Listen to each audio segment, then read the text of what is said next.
Good day, Exile. Today we're looking at another update by our lead developer, Chris Wilson. What we can expect with the future changes to itemization with what Chris has said in his post is they're trying out a new reward system. Before they had these item templates that would say, for example, as a template that he pointed out was drop 4 rare jewels, and that's all it did. And it wouldn't care about how much extra difficult it was or how much more rarity or quantity you wanted on top of it. Now they made it more like a loot goblin system. You are hunting down these high tier arch nemesis monsters that are stacked with certain modifiers and rewards that you have no control over. And the only way you can get control over it is by playing Metamorph, where you build your own arch nemesis. It's not even build your own boss anymore. It's straight up just build your own arch nemesis. So what you want to do is pretty much buy up all the Metamorph scarabs, hold on to them, because that will be the future strat. Guarantee some sort of loot goblin in your map. Second is they lowered the amount of rare monsters you have to fight. Now, Metamorph would circumvent that. We would get all those rares back. GGG is trying to make it so we don't see as many rare monsters, because when they get together, when you have to fight 2, 3, 4 monsters of arch nemesis at once, it was getting difficult. Now they just fused those 3, 4 rare monsters, and now they act as one, and it's easier to dodge them and fight them, at least in their vision. The third philosophy was there shouldn't be a large gap between the difficulty and reward of each league content, base content. So instead of buffing the base game content loot, they brought down the league content loot to what the base game content is. And let me tell you, the base game content is 100, whereas the league base content is now a 200 to 300. This used to be 3,000 to all the way up to 10,000, depending on how many league content you combined in a certain map. So overall, this is probably the biggest change they could have done. And they were like, yeah, let's not talk about this in the patch note, or let people know, you might see a little less drop. Just a little heads up. If you see too little drop, we'll fix it in the future. No, nothing like that. They're like, yeah, everything's working as intended. What do you mean? Just grab 5 friends and spend 250 chaos per map, and you get the same loot that you were getting as if you were playing solo with a Ulk and Go strat.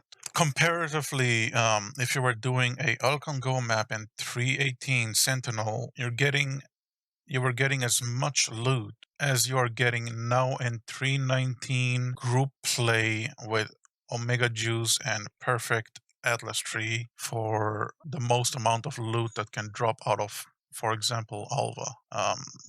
Imperium's group did an Alva in a highly juiced map, and every single monster in the Alva was magic or higher. So magic was the minimum rarity of the mobs in the Alva, and like one of the players in the group said, this feels like I just did a solo Alva. And the only reason they broke even with that map is because they dropped 2 enlightened divination card. So not even a enlightened, but a enlightened card that gives you a level 4 enlightened. But yeah, so overall, we can just hope that they keep tweaking these numbers up, as in multiply these numbers by 2 every time they talk about it, or we won't get the old numbers back at all. The loot is absolutely in the gutter.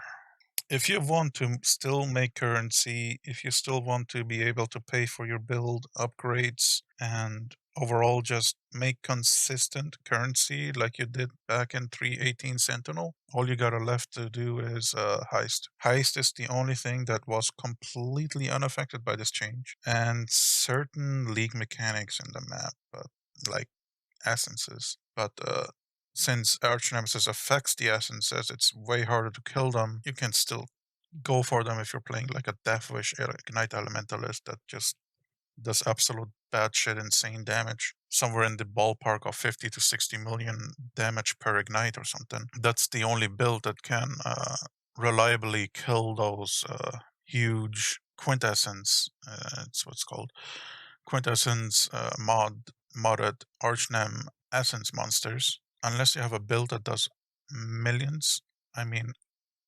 tens of millions of DPS, you will not be able to kill the loot goblin that you find 1 in 1,000 maps, 1 in 1,000 rares.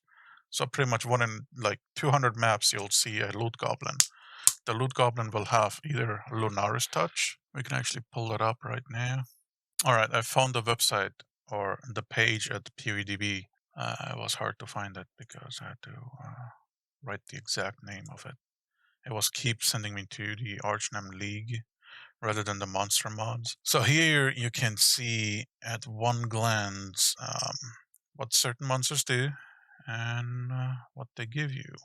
Alright, for example, the one monster mod, the one arch nemesis mod that you want to have on your arch nemesis anytime you are thinking of killing it and expecting good stuff is Opulent.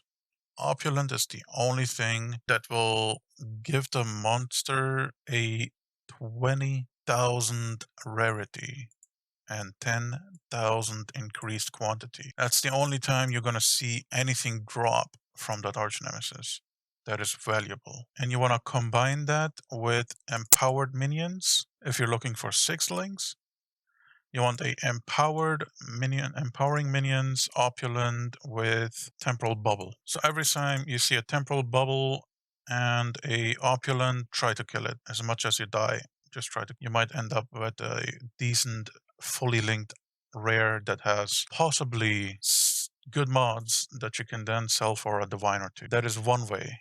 The other way to get a decent amount of currency is if you have Arakali touched or Brine King touched with the opulent. All right, I found them. These are the 2 mod types that you want if you're looking for currency. So the only time you're going to see a divine drop from a arch nemesis, besides being absolutely lucky and hitting the lottery, if you don't have Lunaris Touch or Solaris Touch on a arch nemesis and you drop a divine, you should have played the Mega Millions and won that 300 mil jackpot.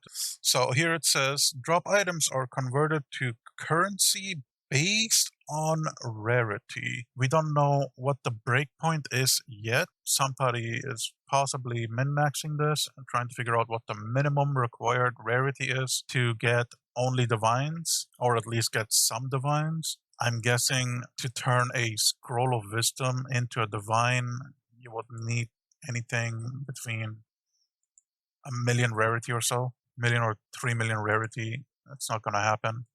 The only time you're going to see a divine is when you drop a chaos orb, it turns into a divine. Or if you drop a null or one of those higher currencies, like even alchemy orb is also up there. Like anything up there combined with the opulent with the 10k modifier, 20k rarity modifier, it's 20k. You'll have a higher chance of seeing a divine. What will happen is you'll pop this guy, Lunaris touched or Solaris touched with opulent. There you are. Okay, so 20,000 rarity here. If you type in rarity in here, are there other mods that give you rarity? Another great one, I guess, is Shakari touched and Innocent touched.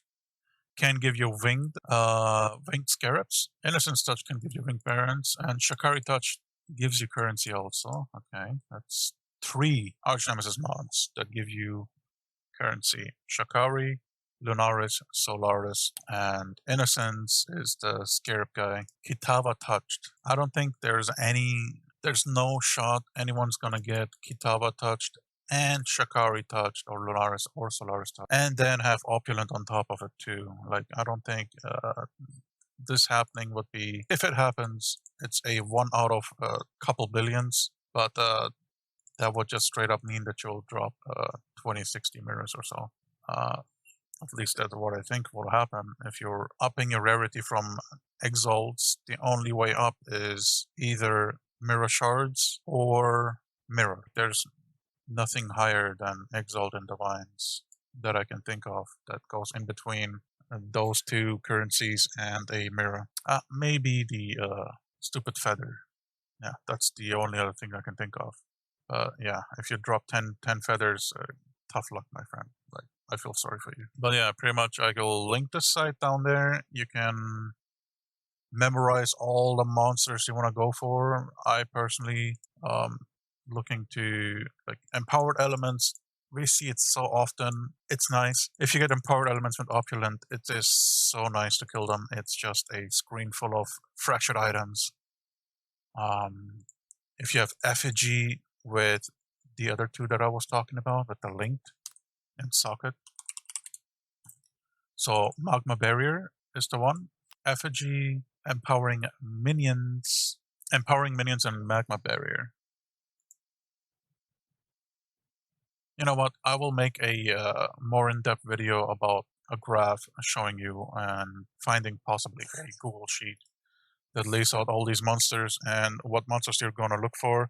And I will see you in the next video, which will be shortly, hopefully in a couple hours. I will put a video together for Arch Nemesis and which Arch Nemesis to look out for and which combos to look out for. Sadly, I'm going to tell you it's always going to be opulent. When you see opulent, keep that in mind. If you see opulent, just kill it. Just try to kill it. If it's too tough, call someone in to kill it and tell them you will share the loot with them. Like, do something. Opulent and a decent mod is hard to get. That's why I think the Deathwish Elementalist is probably the best choice of build for this league, because you're just going to put a insane 50, 60, 100 million ignite on this opulent Arch Nemesis and just pop it in seconds. Sorry about the rambling, and I hope this video wasn't too long. I'll see you in the next video, and as always, stay safe, Exile.